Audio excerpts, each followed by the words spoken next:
Hello guys, welcome to my channel. আমি রনিতা, তোমরা দেখছো unmonarts।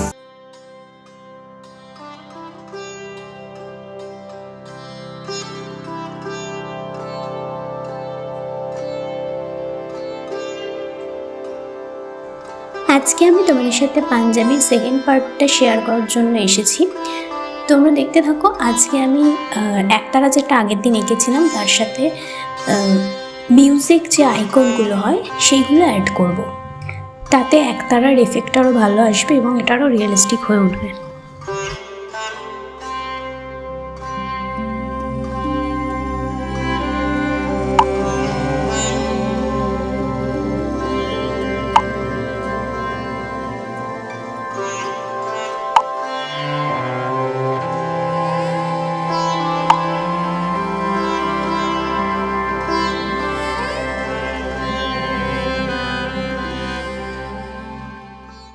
কাপড়ে কালার করার অনেক টিপস আগের ভিডিওটাতে আমি দিয়েছি, যারা দেখোনি তারা দেখে নিতে পারো।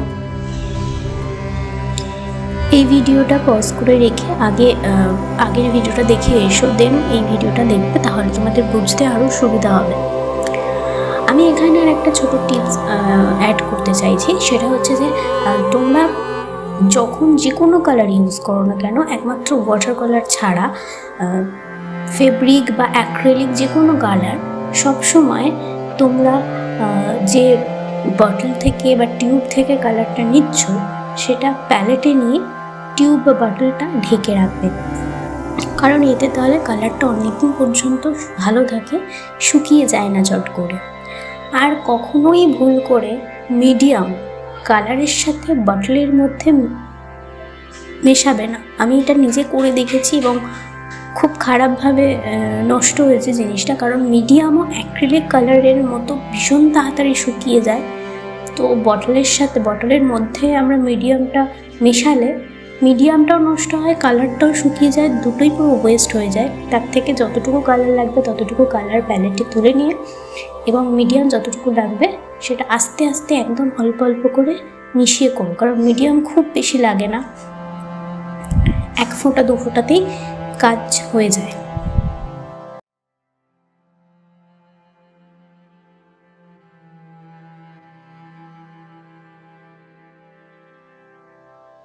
আর পুরো আঁকাটাতে আমি যে বর্ডার করেছি সেটার জন্য 000 যে ব্রাশগুলো হয় সেগুলো 000 যে রাউন্ড ব্রাশগুলো হয় সেগুলো আমি ইউজ করেছি, তোমরা সেগুলো ইউজ করতে পারো।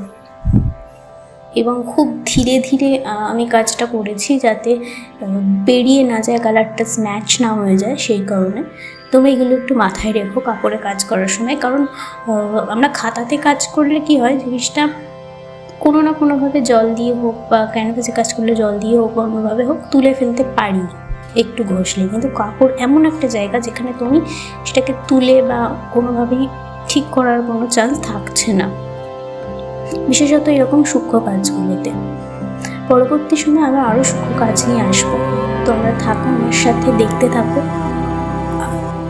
অবশ্যই যদি ভালো লাগে তাহলে আমার চ্যানেলটা সাবস্ক্রাইব করে আমার পাশে থেকো তোমরা, কারণ তোমাদের পাশে থাকাটা আমাকে খুব মোটিভেট করে। লাইক করে দিও, কমেন্ট করো, আর ভিডিওটা শেষ অবধি দেখো।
চলো আজকের ভিডিও এটুকুই, আবার দেখা হচ্ছে নেক্সট ভিডিওতে। পাঞ্জাবির পরের পার্টটা অবশ্যই দেখো, সেটাতেও বেশ ইন্টারেস্টিং অনেক টিপস আছে। সেটা আসছে পরের সানডেতে। ততদিন ভালো থেকো, সুস্থ থেকো। Bye bye guys.